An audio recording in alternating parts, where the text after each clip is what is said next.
friends, welcome to Madras Samayal. இன்னைக்கு நம்ம Madras Samayalல நம்ம எல்லாரும் ரொம்ப விரும்பி சாப்பிடக்கூடிய ஒரு டீ டைம் ஸ்நாக் மசாலா தட்டை எப்படி பண்றதுன்னு பார்க்கலாம். இது வந்து ரொம்ப ஈஸியா நம்ம செஞ்சு முடிச்சிடலாம். இது பண்றதுக்கு நான் இன்னைக்கு வந்து 1 டேபிள்ஸ்பூன் பொட்டுக்கடலை எடுத்துர்க்கேன். இத வந்து ஃபர்ஸ்ட் ஒரு மிக்ஸி ஜார்ல மாத்திரலாம். 1 டேபிள்ஸ்பூன் பொட்டுக்கடலை. இத வந்து நல்லா அரைச்சு பவுடர் பண்ணி இந்த மாதிரி எடுத்துட்டு வந்திருக்கேன். இப்போ மசாலா அரைக்கிறதுக்கு 4 பல் பூண்டு, கூடவே காரத்துக்காக 1 டீஸ்பூன் மிளகு, 1 டீஸ்பூன் சீரகம் எல்லாத்தையும் சேர்த்துட்டு கொஞ்சம் நிறைய இந்த மாதிரி அரைச்சு எடுத்துட்டு வந்திருக்கேன். அடுத்தது நான் வந்து 2 டேபிள்ஸ்பூன் கடலைப்பருப்பு இருக்கும்ல 1 மணி நேரம் போல் தண்ணியில் ஊற வச்சுருந்தேன். இதை வந்து நம்ம அப்படியே சேர்க்கறதுனால ஓகே. நான் வந்து ஒரே ஒரு பல்ஸ் கொடுத்து எடுக்க போகிறேன். ரொம்ப அரைச்சிடக்கூடாது. ஒரு தடவை திருப்பிட்டு நம்ம எடுத்தால் போதும். 2 டேபிள்ஸ்பூன் கடலைப்பருப்பு. இப்போ இதுலேருந்து தண்ணியை ஃபுல்லாக வடிகட்டிட்டு அதே மசாலாவோடையே சேர்த்துக்கோங்க. தண்ணி எல்லாமே போய் ஒரே ஒரு பல்ஸ் கொடுத்தா போதும். ரொம்ப அரைச்சிடக்கூடாது. நம்ம இந்த மாதிரி முழுசாக தான் இருக்கும். லைட்டாக அங்கங்கே உடப்பட்டிருக்கும். ஆனால் முழுசாக தான் மேக்ஸிமம் இருக்கும். நம்ம இந்த மாதிரி பல்ஸ் கொடுக்கலனாலும் பரவாயில்ல. இப்போது மாவு பண்ணுறதுக்கு ஒரு மிக்சிங் பவுலில் 1 கப் அரிசி மாவு எடுத்திருக்கேன். நான் வந்து இடியாப்ப மாவு எடுத்திருக்கேன். அப்படி இல்லைன்னா வறுத்த பச்சரிசி மாவு நம்ம வந்து பயன்படுத்திக்கலாம்.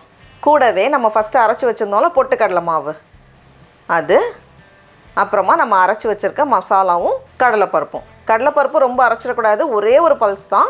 கூடவே 3/4 டீஸ்பூன் போல் மிளகாய் தூள் எடுத்திருக்கேன். ஏன்னா ஏற்கனவே நம்ம மிளகும் சேர்த்துருக்கோம். அப்புறமா 2 சிட்டிகை பெருங்காயத்தூள், 1 கொத்து கருவேப்பிலை இலை, அதை வந்து ரொம்ப சின்னதாக கட் பண்ணி எடுத்துகிட்டு வந்திருக்கேன். அப்புறமா தேவையான அளவு உப்பு. நான் வந்து 1/2 டீஸ்பூனை விட கொஞ்சம் அதிகமாக சேர்த்துருக்கேன். எல்லாத்தையும் சேர்த்துட்டு ஃபஸ்ட்டு வந்து நம்ம நல்லா கலந்து விடணும்.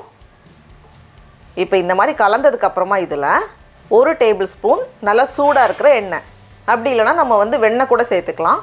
இந்த மாதிரி நல்லா சூடாக சேர்க்கும்போது இன்னும் நல்லா கிறிஸ்பியாக இருக்கும். சேர்த்துட்டு நல்லா மறுபடியும் நம்ம வந்து கலந்து விட்டுடலாம். ஃபஸ்ட்டு வந்து சூடாக இருக்கிறதுனால லைட்டாக ஸ்பூன் வச்சு கலந்துட்டு அதுக்கப்புறமா கை வச்சு நம்ம கலந்து விடுறப்போ இந்த மாதிரி பிடிக்கிற மாதிரி வரும். இந்த மாதிரி வந்ததுக்கப்புறமா இதில் கொஞ்சமாக தண்ணி சேர்த்து நம்ம வந்து கலந்து வைக்கணும். ரொம்ப தண்ணி ஆகிடக்கூடாது, அதெல்லாம் ரொம்ப கெட்டியாகவும் இருக்கக்கூடாது. கொஞ்சம் ரெண்டுத்துக்கும் நடுவில், ரொம்ப சாஃப்ட் ஆகிடக்கூடாது.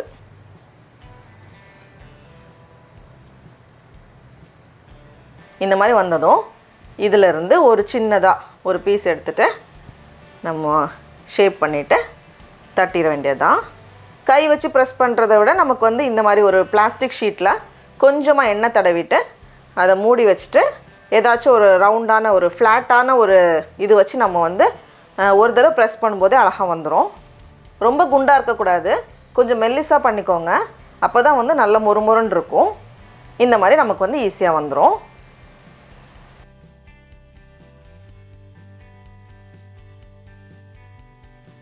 இப்போ வந்து நம்ம எண்ணெயில் போட்டு பொரிச்சிடலாம்.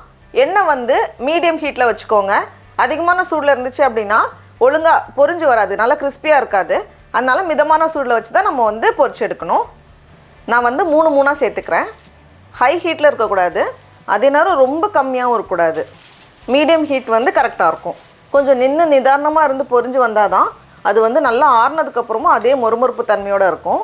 அப்படி இல்லைன்னா கொஞ்சம் சாஃப்டான மாதிரி இருக்கும். அதுக்காக தான் இப்போ பார்க்குறப்போ பபிள்ஸ் எல்லாம் ஓரளவுக்கு நல்லா கம்மியாகிருக்கு. இந்த ஸ்டேஜில் பார்த்தோன்னாலே நமக்கு தெரியும் நல்லா கிறிஸ்பியாக வந்திருக்கும். நம்ம வந்து அதிகமான சூடில் வச்சுருந்தோம் அப்படின்னா டக்குன்னு ரெடியான மாதிரி இருக்கும், கொஞ்சம் சாஃப்டாக இருக்கிற மாதிரி இருக்கும்.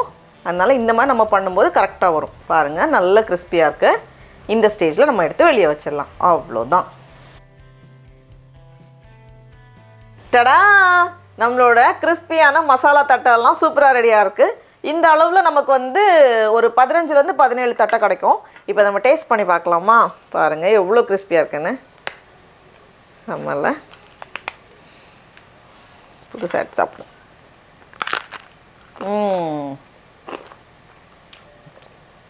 சாயங்காலம் நேரத்தில் இதோட என்ன வேணும்? நீங்களும் கண்டிப்பாக இந்த ரெசிபியை வீட்டில் செஞ்சு பாருங்கள். உங்களுக்கு இந்த வீடியோ பிடிச்சிருந்துச்சுன்னா மெட்ராஸ் சமையலுக்கு சப்ஸ்கிரைப் பண்ணுங்கள். நாவின் சுவை எறும்புகள் மலரட்டும்.